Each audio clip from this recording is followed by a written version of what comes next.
Хамаг амьтад амгалан хийгээд амгалангийн шалтгаан луга төгөлдөр болдог. Хамаг амьтад зовлон хийгээд зовлонгийн шалтгаан луга хагцах болдог. Хамаг амьтад зовлонгүй амгалангаас үл хагцах болдог. Хамаг амьтад хол ойрын уур тачаалаас хагцаж тэгш орших болдог. Нүүбийн ерөнхий ассамблеягаас тун хугалсны дагуу зуны ихэнх сарын шинэ 15 буюу Бурхан Багшийн их дүйчин бэлгэсэн өдрийг олон улсын баяр болгон тэмдэглэхээр шийдвэрлэлээ. Монголын Бурхан шашинтны дуганд нэгчлэн хийд болон бусад төрийн бус байгууллага төвүүд эв нэгдэл энэрэнгүй сэтгэл бүрийн амдар хамтран Бурхан Багшийн их дүйчин өдрийн баярыг ёсол төгөлдөр зохион байгуулахар боллоо. 2014 оны 6 дугаар сарын 13-ны бэлэгт сайн өдөр сүсэгтэн олон та бүхэн өргөнөөр оролцсон уу? Таны хураасан буйны үйл мянган та аривжих болдог. Эв нэгдэл энэрэнгүй сэтгэл. Зуны ихэнх сарын шиний 15 буюу Бурхан Багшийн мэндэлсэн төгс гэгэрсэн нирван дүрийг үзүүлсэн гээд 3 их том үйл явдал тохиолсон өдөр болж байна.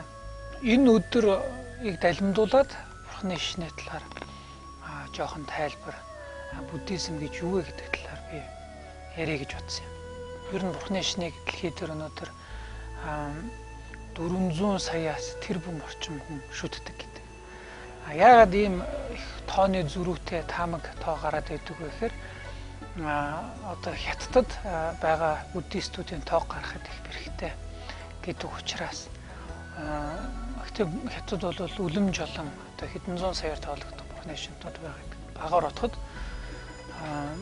400 500 орчим сая буюу хагас тэрбум хүн өнөөдөр дэлхийдээ Бурханы шашныг шүтэж ирж.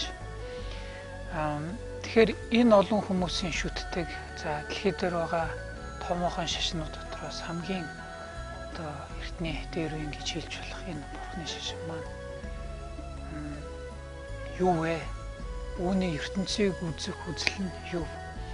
Үүний ёс суртахууны суурь нь юу?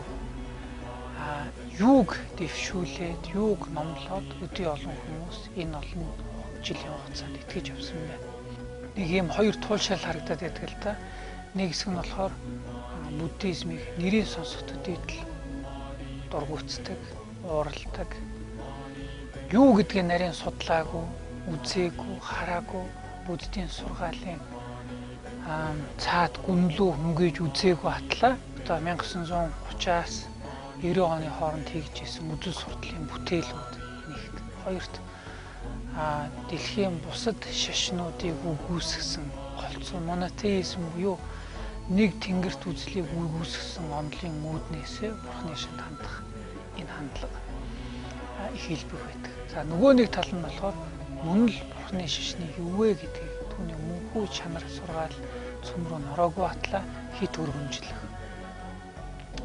Бурханы шашин шиг гайхамшигтай юм уу? Бурханы шашин шиг нэг өсөнгөө юм уу? Бурханы шашин шиг тагум ухаангийн уу темэнтэй шашин өгөөч гэдэг юм. Бурханы шашин шинжлэх ухаан гэдэг юм. Бурханы шашин шинжлэх ухаан ч юм уу түн хамгийн сайн ёс суртахуунтай хамгийн дээд гүн ухааны онолтойч байж болно. Гэхдээ үнийг гаргаж ирэх хэрэгтэй. Энэ үзэл баримтлал нь энэ онол нь за ёс зүйн энэ сургаал нь бүхий л үеийн хүн төрөлхтний ёс зүйн сургуулиудаас даваад гарсан байна ч гэдэг юм. Ийм бодит дүгнэлтээр Бурханы шашинд юу хандах хэрэгтэй л. Манай Жавзан дам бутх төв дээр Бурханы шашны танилцуулга болоод шат шатны хичээлүүдийг тогтмол хүн төлбөргүй зохион байгуулдаг. За ганцхан энэ сургалтуудаар үл барам энэ сургалтанд хамрагдсан хүмүүстэйгээ хамтарч сар болгон за мөн улирал тутам уламжлал хийгээд нэлээд том хэмжээний гэх мэт хүмүүнлэгийн арга хэмжээнүүд за хорихуудаар явдаг байнгын сургалтууд, том эмнэлгүүдээр явдаг байнгын сургалтууд гээд олон зүйлд Бурханы шашны ёс суртахуун, Бурханы шашинтнуудын хийх ёстой үйлсийг дэлгэрүүлэхийг буддийн сургаалт суурьсан ёс суртахууныг түгээн дэлгэрүүлэх ийм ажлыг зохион байгуулдаг. Тэгэхээр энэ Жавзан дам бутх төвийн сургалтын зорилго нь ч гэсэн за Бурханы шашинтнуудыг бэлтгэхээс илүүтэйгээр Бурханы шашны талаар үнэн зөв ойлголт, мэдлэг, мэдээллийг хүмүүст хүрэхийг зорддог. Үнийг л бурхны шишин гэдэг маань өөрөө одоо ёс зүйн төгс төгөлдөр байдлын төлөө цогц практик хийгээд онлын нэгдэл сургаалтай хүн хэрхэн ариусгах талаар л байдаг. Түүнээс ш бид нэг далдын хүчтэй холбогдоод түүн бүх юмаа даатал түнд итгэх юм бол бид мөнхийн амьдрал ариун сайхан юмыг авчирна гэж амлдаггүй. Харин хүн өөрөө ариусч болох юм байна. Бид илүү өнөөдрөөс маргааш илүү зөв болж болох юм байна. Нөгөөдөр нь түүнээс илүү зөв болж болох юм байна. Тийм ээ. Жишээлбэл хүн бодибилдингийн дасгал хийгээд байхын хэрээр л ирэх жил тэрний дараа жил илүү булчинтай шүрмстэй болж болно гэж үздэг бол бурхны шний гол санал болгоод байгаа зүйл нь хүн сэтгэл гэдэг маань ч гэсэн булчин руугаа адил хөгжиж болт юм байна. Сэтгэл гэдэг зөвхөн эерэг сэтгэл дээр л авч үзэл бид нэр хүн төрлөختөн илүү бие биенийг ойлгож болох юм. Хүн төрлөختөн илүү бие биенийг хүндлэн дээдэлдэг нэгүсмгүй болж болох юм. Хүн төрлөختөн хүн болгон өөрөө хичээх юм бол бид нар одоо ийм юм хаана байдیں гэж одоо гайхахаар ийм байж болохгүй дээ гэж бодохоор тийм өндөр түвшний сэтгэлийн ариусл байж болт юм байна гэдгийг л санал болгоод ийм ариусалд хүрэх тодорхой арга зам байж болно гэдэг төвшүүлдэг. Түүнээс биш бусад жишинтэй харьцуулахад бол зүгээр л мэдгүй чадахгүй гэсэн бүх юмдаа ганц одоо эзэн гэдэг хариултыг олгоод энэ эзэн бүх юмыг шийдэг мэдгүй юм болгон тийм ээ нэг онгоцны сүрэл болоод ганцхан хүн амьд үлдсэн байна. Тэгэхээр энийг бурхан л хийсэн байж дараа бүх юмыг л санагдуулж чад мэдгүй чадахгүй тэр болгоныг бол ганц одоо мэдгүй гэдэг хариултыг нэрлэхөө хөлбраар хариулаад ингээд түүнд л итгэж юм бол бүх юм шийдэгчнэ гэсэн юм бидний асуултыг шийдэх бодит хариулт өгөхөөс илүүтэйгээр тэрийг шийдэх нэг хүч байгаа гэдэг л ийм итгэл үнэмшил бол бурхны шин биш.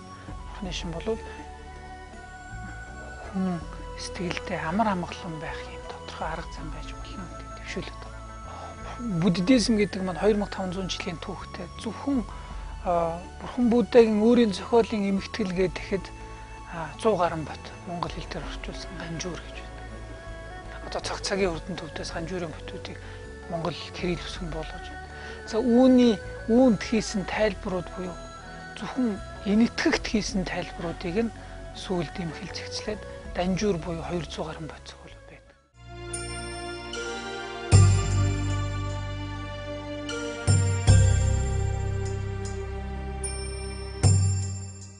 Бурхны шашинтан хүмүүсийн итгэл үнэмшлийн талаар л итгэл үнэмшил.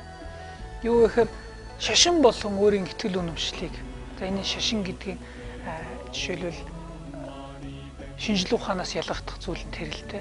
Шинжлэх ухаан гэдэг бол логик бодомж төдийгүй бүр эмпирик төвшөнд бодит туршилтаар баталгаажсан зүйлийг одоо итгэх маягтай явдаг. Тэгвэл шашнууд бол бас итгэл үнэмшлийн хүлээн зөвшөөрөх зүйлүүд бас байдаг. Гэтэ бурхны шашны итгэж үнэмшдэг гэдэг зүйл маань бурхны шашны өөрөх нь одоо логикоор батлагдана л гэж үздэг л дээ. Үүнийг буддизмын нотлох ухаан гэдэг бүхэл ухаан энэ гараад байгаа зүйлийг нотлон болгоно гэж ярьдаг. Тэгвэл бурхны шашинд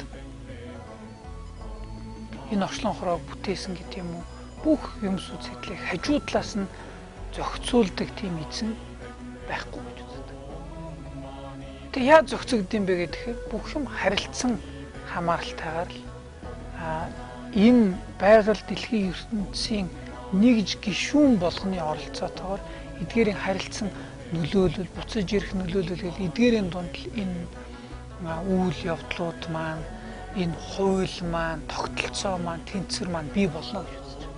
Хажуу талаас нь хүнгээ гараараа хийждэг биш. Нэг эзэн, нэг далдын хүч гараараа хийждэг биш. Энд оролцож байгаа бүх юм харилцсан одоо шүтэн барилдаж уялдлахын хооронд нэг төрөл зүйл нь устан алга болж, нэг төрөл зүйл нь хувьсан өөрчлөгдөж, нэг юм нь давмгайж, нэг юм нь одоо юу болт юм. Энэ болгонд одоо нэг шалтгаан нөхцөл хажуу талын хөндлөнгийн оролцоо ихээс илүүтэйгээр бодит шалтгаан нөхцөл үе олон нөхцлүүд хамтарч байж л үр дагавруудыг бий болгодог. Юм болгон бодит юм болгон мөнх бус гэдэг. Мөнх бус бөгөөд үр дагавраа өгчөөд өөрөө одоо улиран одно гэж хэлдэг. Үр дагавар өгчүүд улиран одно гэж. Игшин болгоно. Нэм самбуугийн нэг игшний өмнөх нэм самбуу, дараагийн игшний нэм самбуугаа бэлдээд байхгүй бол дараагийн игшний нэм самбуу. Гэтэ энэ дараа игшний нэм самбуу болоход маш олон нөхцлүүд шаардна. Жишээлбэл нэм самбуу гэхэд л бусдаа сонссон үг, мэрэгэн сургаал, тэр хүнээс ширүүн өгч үү тийм үү. Энэ маань маргааш дараагийн нэм самбууг бүрдүүлэх нөхцлүүд болно тийм ээ. Юутай ч гэсэн хажуу талаас нь нийгэм бүх юмыг одоо синжид хадгээл байхад нэг авраг амьтан л тэрийг ингээд хуруугаар ухаад хайцсан биш. Үнэхээр байгалийн салхины хуйлрал нь тэнд цуглараа тийм ээ. Он цаг хэдэн мянган жилийн турш магадгүй 100 мянган жилийн турш тэр хад хүртэл тодорхой цэг дээр илэгдэл илүү явагдаад цоорсон байна ч тийм үү. Ийм бодит тайлбарл байна уу гэхээс биш дандаа нөгөө нэг юм том баатар ид шидтэй хүнгүй бол далдын хүч Зевс тэнгэр инээ тэрэ гэж тайлбар байхгүй маа л гэж бурхны шүтдэг. Юм болон шүтэн барилгын үднээс тогтно. Нэгт. Тэгэхээр ингэж тайлбарлаж байгаа болохоор тэгвэл бурхны шинтнүүд юунд итгэж байна юм шүү дээ. Далдын нэг эзэн тэнгэр гэж итгэдэг юм байна. Тэгвэл бурхан Будда гэж итгэдэг. Эн чинь хин юм бэ гэсэн асуулт гарч байна. Бурхны шинт тэгвэл бурхан гэж юу вэ? Бид өнөөдөр мэдлсэн өдөр нирван дүрийг үзүүлсэн өдрийг тэмдэглээд байгаа бурхан Будда гэж түүн дээр итгэмөө гэж лам хургууд нь уншдаг. Цаана юу илэрхийлдэг. Анх цанаар гулах гээл бид нар найзууд явж ижил. Өө цан дээр тогтохгүй ингээл жоохон урууч гисэн гулгаж чадахгүй л байж гин тийм ээ. Тэгтэл тэр хүн хичээн зүтгэсээр байгаад оролцсоор байгаад дараа нь одоо сайхан өвлийн ойлын пул одоо хичнээн градус юмдээ тийм уруу налуу уулын уруу 100 км/цагийн хурдтай цантаа явж штэ тийм. Анх гулгууд сурахтаа бол тийм хурдтай явах, тийм хурданд тэнцвэрээ олж бартааг даван туулна гэдэг бол хүнд байж боломгүй зүйл байлаа. Хүний материалыг бий оюун ухаанд дараг байж боломгүй зүйл. Тэгтэл хөгжүүлсээр хагаад ийм мундаг амжилт хүрчдэг. Тэгвэл бурхан Будда гэдэг бол бидэртээ ижилхэн эгэл байж байгаа. Сэтгэлээ хариуцах чадсан юм аа. Ийм л итгэл үнэмшил. Миний бурхан шишинтны итгэл үнэмшил юунаас эхэлдэг гэх юм бол би хүн сэтгэлээ хариуцах болно гэж итгэдэг. Та ч юм уу, би ч юм уу хичээх юм бол бид нар илүү ариун болж болно. Би илүү нэг хүсэнгүй болж болно. Би илүү хичээл шамдалтай болж болно. Би илүү хүлцэнгүй байж болно. Би илүү анхаарал төвлөрөлтэй байж болно. Илүү саруул оюун ухаан, илүү ёс суртахуун бусдыг өрөвдөн хайрлах нэгүсэх, бусдын төлөө бүхнээ зориулдаг ч юм уу ийм сэтгэлийн ариуслал гэдэг маань бидэрт бодитоор хэрэгжиж болох юм байна. Энийг хэрэгжүүлсээр байгаа хүн өөрт байх сэтгэлийн муу шинж чанар болгоныг тийм ээ атаархал, уур, тогтворгүй байдал, ёс суртахуунгүй байдал эдгээр бүгдийг би ялан дийлж болд юм байна. Гэсэн итгэл үнэмшил маань бурханд итгэх итгэл үнэмшил. Бурхан гэдэг маань төгс гэгэрсч хүн болд юм а гэсэн итгэл үнэмшил. Төгс гэгэрл гэдэг маань юу хэлдэг вэ гэхээр сэтгэлийн ариусл. Бид нар өөрт байх муу муухай сэтгэл болгоныг үгүйхийг өөрт байх сэтгэлийн зөв тал болгоныг хөгжүүлээд бидний төсөөлшгүй тийм оргилд нь